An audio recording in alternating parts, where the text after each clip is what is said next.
All right. Hello, everybody, and welcome to Well Women Wednesday. Today is the second edition of our series on setting our intention for 2021.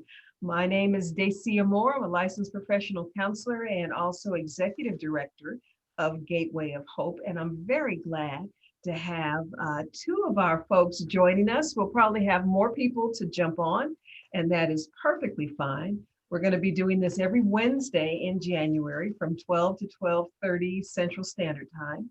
And it is a way for us to set our intention, to reset our mindset, and to get on the right foot for 2021. So first, let me just have our ladies introduce themselves. I'll start with Liz, if you want to introduce yourself, and then we'll go to Robin. Yeah, I'm Liz Tatham, and my husband is a missions pastor. And if it were not for the pandemic, he would still be traveling right now. Okay, excellent. And Liz was part of our team, our meeting last week. So we hope to hear how things went for you for this past week, Liz. And Yeah. Robin. My name's Robin, and I'm in Kansas City. I'm a licensed professional counselor doing mostly telehealth right now. And empty nester. Sometimes I wish the grandkids could be in the nest, but not the kids. I think you get a lot of amens to that one. I love it. Excellent. Well, I'm going to share my screen and do and share with you a little bit of a summary from last week. Again, this Well Women Wednesday program is brought to you by and on behalf of Gateway of Hope, and we are here to help women. Today, we're going to talk about setting our intention session 2, where we are going to connect and listen and have compassion with one another and learn from one another today. So I'm going to give you a quick overview of what we discussed last week, and then we're going to jump into the conversation. So again, Gateway of Hope is sponsoring this particular series. Gateway of Hope is a nonprofit women's counseling and life coaching center.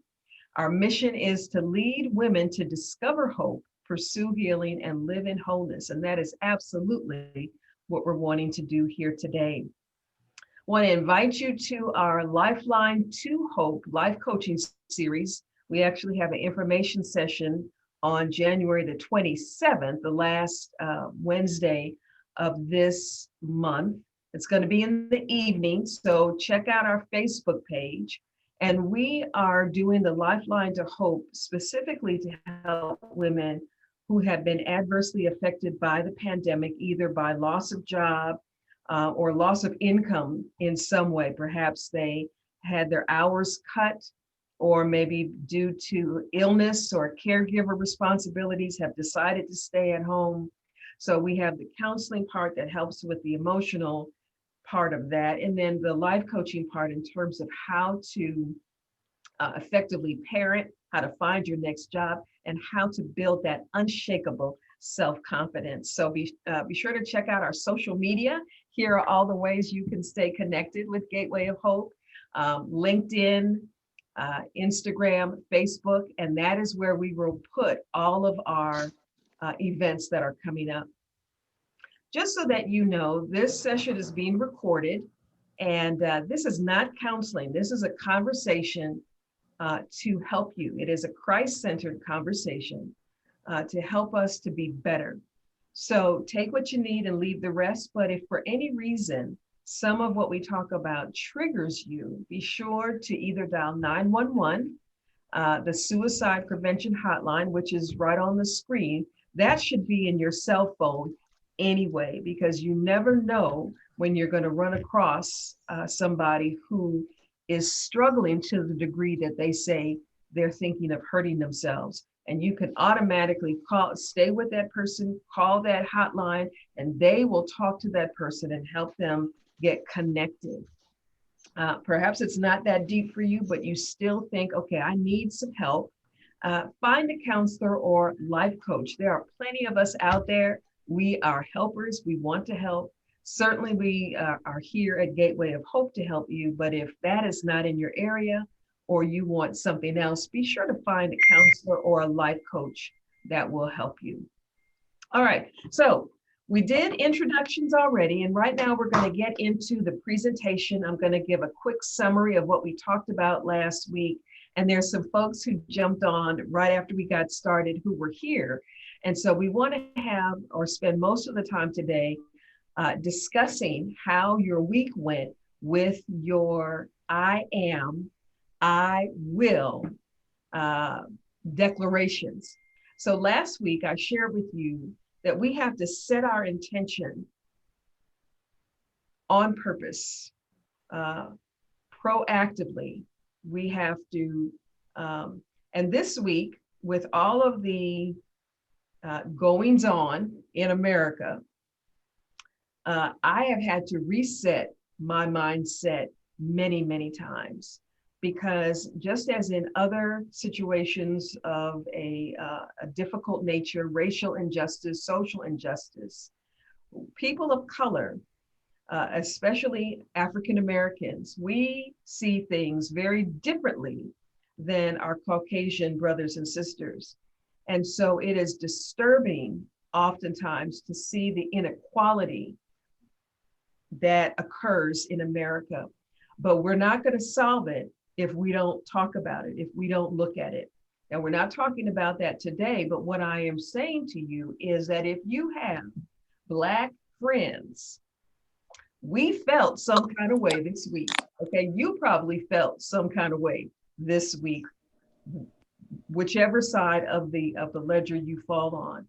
So this week, we have had the opportunity to reset our mindset intentionally, because if you get too far off into the emotion of the situation, it can really cause you to be sabotaged. It can cause you to be very angry, and it can cause you to get off your game, which is what we do not want to do. So that's why we do the I will, I am statements. Other things that get us off of our game are our children. I had an incident with my daughter this week, my young adult daughter. I'm gonna spare you the details, but I am strong and I will not be bullied by my children and I will endure. So it's not just the political climate, it is oftentimes people who are close to us that we think, what the heck? All right, so let me just keep moving on. But I had to reset my mindset many times this week, and I wondered how you did. So this is the time when I want to open up our discussion for folks who were part of the conversation last week, and I am interested to know how your answer to these questions. What were your I am, I will declarations? What was your favorite one that you held on to? How did it work for you? What did you learn about yourself? And if you had any challenges, what challenges did you have? So I'm going to stop my screen share right now, unless you all need to see these questions. Does everybody, you can unmute yourself.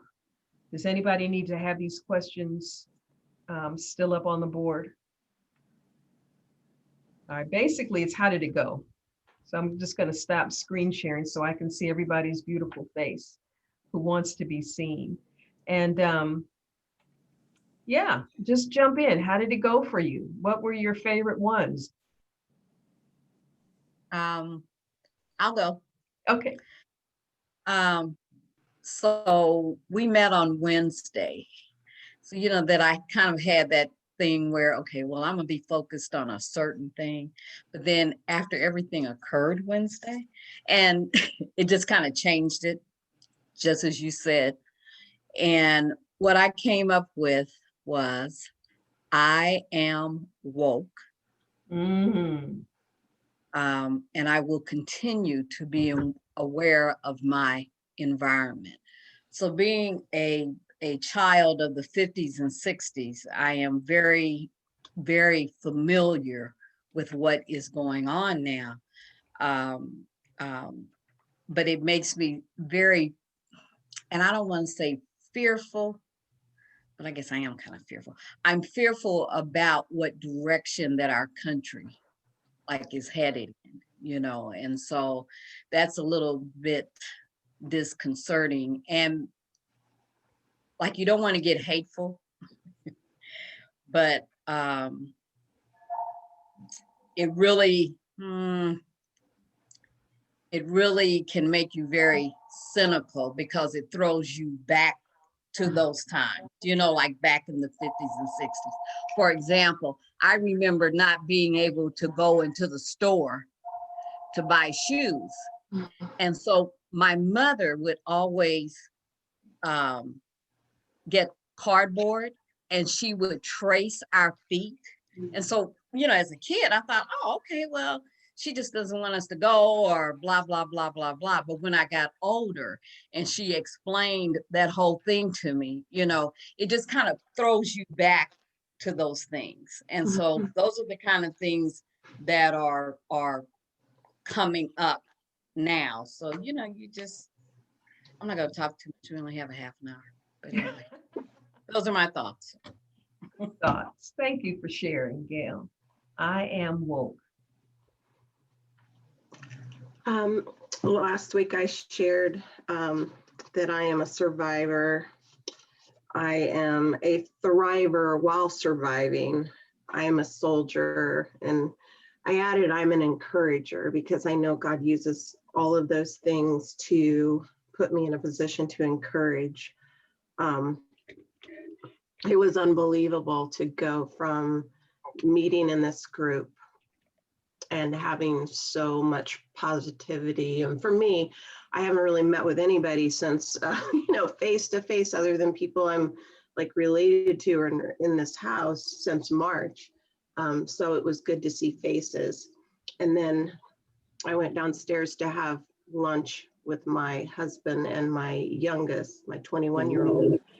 And I watched the news, and it broke my heart. Absolutely broke my heart. So I'm gonna text. I need to go get my AirPods to put my. Yeah. So I told my son, I said, what you are seeing right now, you will never forget this moment and what you're eating while you're watching it. And he's like, well, I don't know, unless something worse happens. And I explained, this is so out of the ordinary for you to be able to watch what's going on. And he's now become this news watcher who normally hasn't. He's 21 years old, so he doesn't have those memories that, we've had of huge events that have happened in our lives. And I think it's put us all in a position to be sensitive. And my addition to last week's was, I will remain steadfast, because James tells us when we persevere and we endure the whole way, not just like, I think I've gone far enough, God, I think I've got it figured out.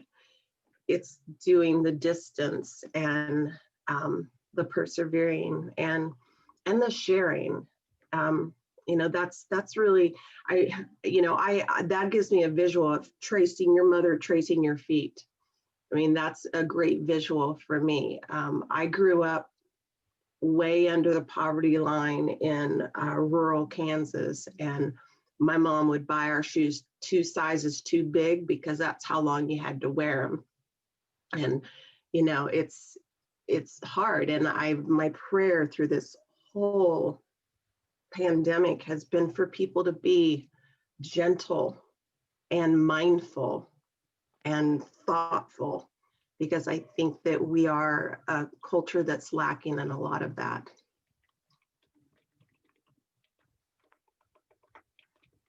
Thank you, Liz. That's powerful. Yeah. Somebody else who wants to share how your week went with your I am, I will statements. I'll go. My week was, it was okay in spite of all of the craziness that was going on in this world. And I did have I shared all of my I am statements last week in the chat, but the one that stood out for me after really looking at everything that was going on in the world, some things that are going on at my job, and the thing that got me the most was I had wrote, I am powerful. And so that really, to me, stood out because if you look around, it makes you feel powerless. And so when I went back and I looked at my I am statements, that one stood out for me. And then my other, I will not be shaken, or I will not remain shaken, because it does shake you up when you see people storming our Capitol. And to me, it felt like nothing was being done. It shook me. But one of the things I went back and wrote on there is I will not remain shaken. So that was a lot to take in over this week. And as I said, family, I completely understand. I have 2 daughters, and my daughters went to school with your daughter, and so the twins. And so I completely relate to, they're grown, but woo, they will test you. And they think that they are in charge of you. And they're not.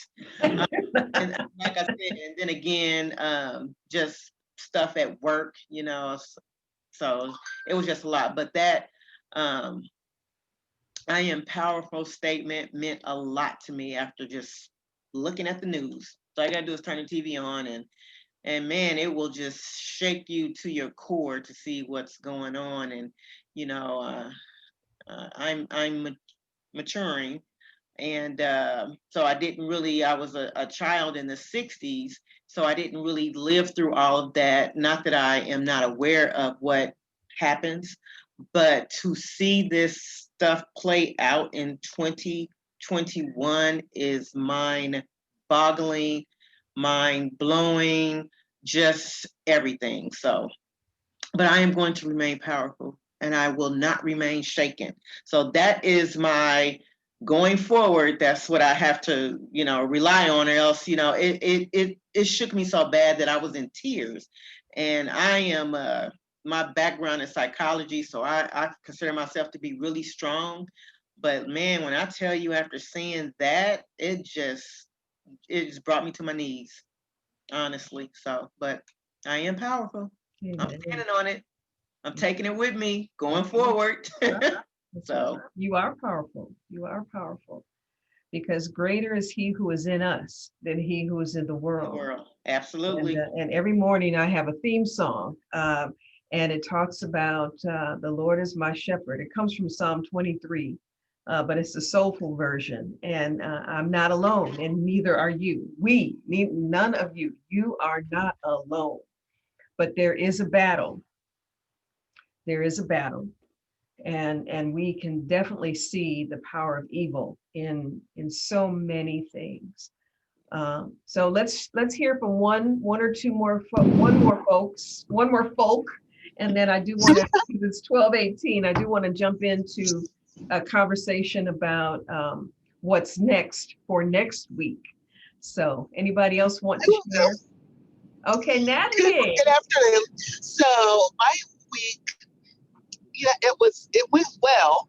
However, as you all have mentioned, all the things going on top of the virus, feeling like it's getting closer to home as deaths arise. We've had multiple deaths, actually one yesterday and then one last week. The virus. So those things are difficult things, but my statement, I'll relate back to what I just said, valuable. I am strong, I'm fearless, and I am an unconventionally charismatic woman of God. And so the fearless part has really hit home for me, especially within the past couple of weeks. And, this week, and just not being afraid to have a voice and even share, my faith and being faithful during this time and finding hope, but not hope in me and hope in God. So that is how my week went, and that is my I am statement. All right. All right. Very good. Very good, sisters. Well, we are going to continue our setting our intention with our I will, I am statements. For those of you who are new this week, welcome. We're so glad you're here. You probably got the idea of what we're doing. These affirmations, I am, I will, are your homework for the week, and is to grab on to who you are in Christ, because that is where our identity is, and continuing to remind yourself. The idea was to set your intention every morning for at least 5 minutes during your meditation time with I will, I am statement. So that is a continuation, and would love to hear from you next week on how it went. So for this week, I'm going to introduce a topic. I've got maybe 7 minutes, and there's several that I want to share with you, but the one I'm going to land on is feelings are not facts. Okay, I want you to write that down. Feelings are not facts. And that goes hand in hand with us being a warrior, a Christian warrior, a woman of God warrior. We are often led by our feelings. But as a warrior, you must be led by your decisions. Okay, you must be led by your decisions. And your decisions are your intentions, and then what needs to be done that day. What have you been given to do? And you may not know, so you just do what's in front of you. We're going to talk, that's another series of do what's in front of you. Do what you can with what you have. Because that's what you're supposed to do, is what's in front of you with what you have, and you do what you can, and you do it to the best of your ability. But I have noticed, I'm on the board of my church, and I have noticed that 2 or 3 days before board meeting, I will feel so rotten, just depressed, just discouraged. Nothing's going right. I'm not doing it right. What's wrong with me? Why am I even doing this? Let me just fly away. Let me move to Arizona and just leave, leave all y'all behind. And I have finally realized the attack. I realize it's an attack. Now, maybe because I'm on the board of my church and we have our board meeting on Monday, but generally a few days before board meeting and the day of board meeting, it is fierce. And I've noticed that. So this is what I'm going to ask you to do. I want you to start paying attention to when you come under attack.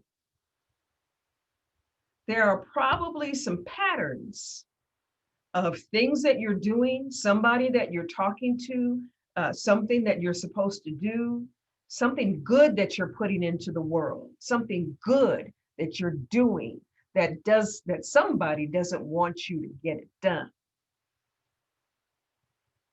And what happens, Janine, this is what happened was, we used to say that, what had happened was, this is what happens. Our emotions are under attack. Despair, discouragement, fear, depression. Those are mine. But you might have different ones, but I bet you, if you start paying attention, you can identify the handful of emotions that are your own personal Achilles heel, that are generally associated with the good that you're putting out into the world.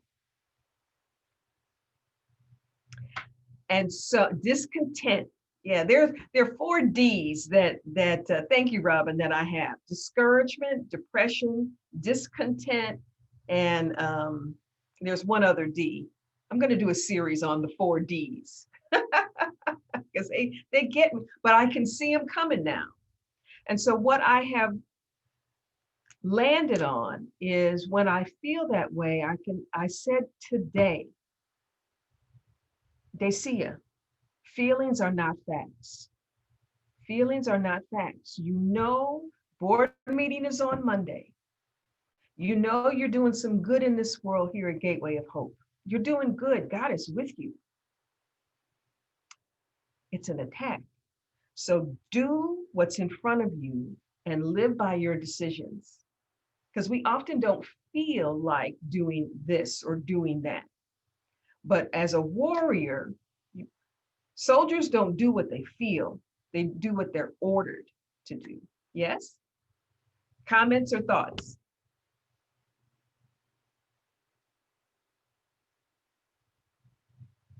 Or did I just do a mic drop? What were your 4 Ds again?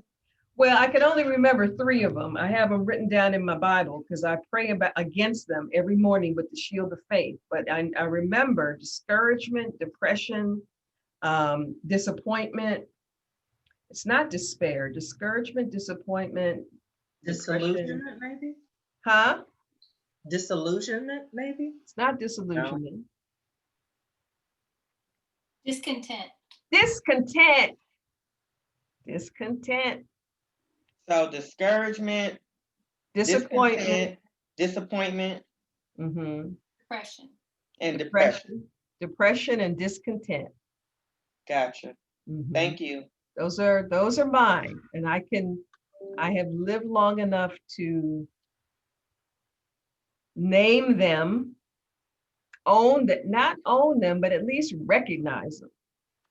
Because they used to really get me into a pity pool, into the wah for me.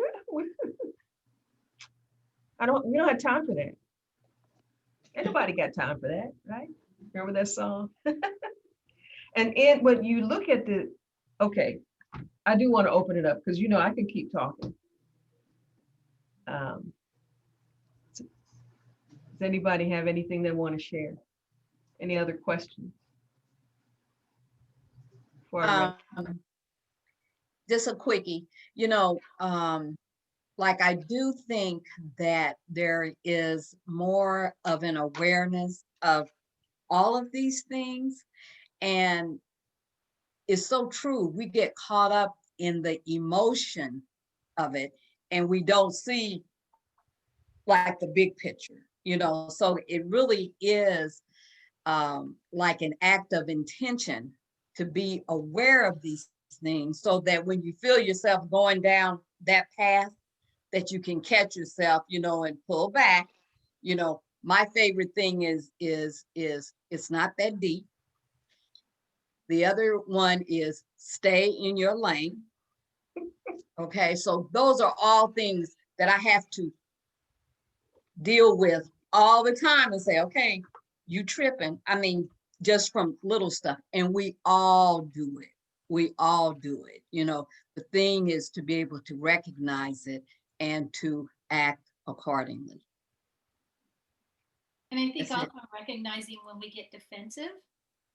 I think Mhm. that instead of us staying with our intention and staying on the offense, we get defensive, and that's when the D's come up, right? Mhm. Absolutely. Understanding that, hey, we only have control over ourselves and our response to things. So That's it. Including our adult children. That has been an eye opener for me. I'm like, wait a minute, I've already done that. Okay. You have to figure that out. That's not my job anymore. It's my job if you come to me for advice, but it's not my job to cater to it as we did just as moms. I mean, that stuff is kind of ingrained in you, Don't believe the hype. That's bad. I'm sorry. Was that my discontent?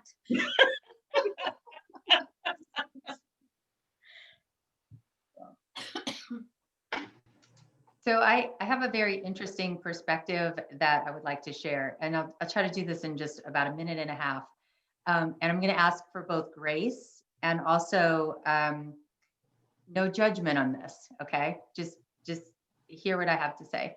I had the blessing of, I was not with you last week and wholeheartedly wanted to be. However, I was on a spiritual retreat, and so faith-based Christian spiritual retreat.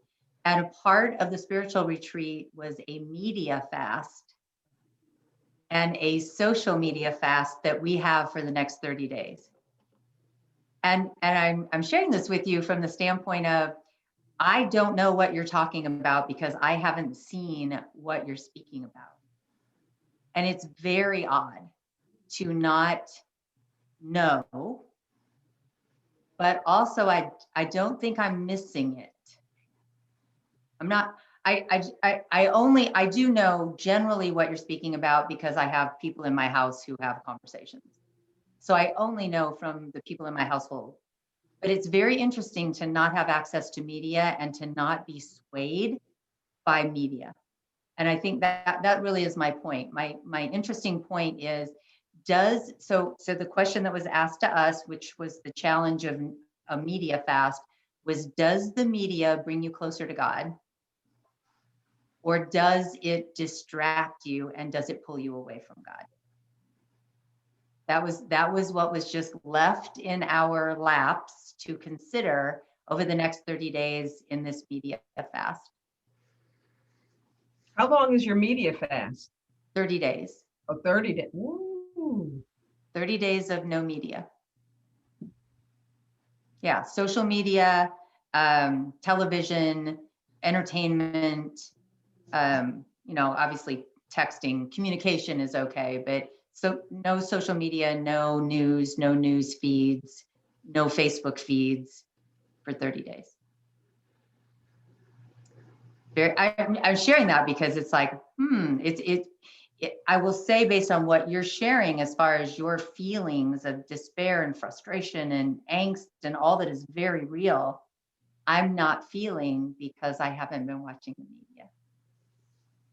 And that's what I wanted to share, is just like, I'm listening to you and I'm processing my own, I'm going to call it lack of awareness, lack of feeling, lack of feeling what you're feeling because I am not watching media. It's just a very interesting space to be in right now, knowing what's going on, but not being able to engage in it in that way. And I think I'm okay with that to some extent. I don't know. I'm just processing it. That's why I said no judgment, because I don't have judgment yet on it. It's just a very interesting bubble to be in. Yeah, I know. It's making me, as I'm listening to you in a beautiful way, make me really think of like,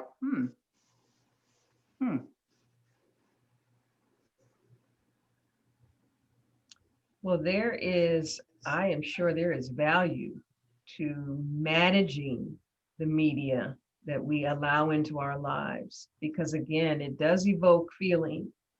And, Denise, you've heard some of our feelings about what we saw and maybe what we continue to see. So there might be a lesson there in even managing that. Because I believe that was their insight to us was, does what you're feeding your soul serve you well? Yeah, let me put that in the chat, ladies. Just lay that out there. Yeah. Yeah. And it's not to say not to be informed, but it truly is saying not to get so caught up in it and to discipline ourselves to turn it off and turn to God and fill our souls with God and God-like thoughts, versus filling ourselves with opinions of others that may or may not be factual. So I put in the chat, does what you're seeing feed your soul? Yeah. All right, so folks are jumping off, and I'm so glad to see some of the new folks here. Welcome, welcome, welcome. Come back next week. This has been such a sisterhood meaningful conversation so that we could all, in this together, reset our mindset and stay focused on what's important, which is the Lord's work. That is what is important. So join us again next Wednesday from 12 to 12:30. Invite a friend, and we will continue our conversation.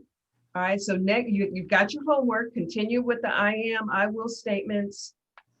And then notice, pay attention to when you come under attack, and remind yourself that feelings are not facts. And then, as Denise just added, ponder and manage your social media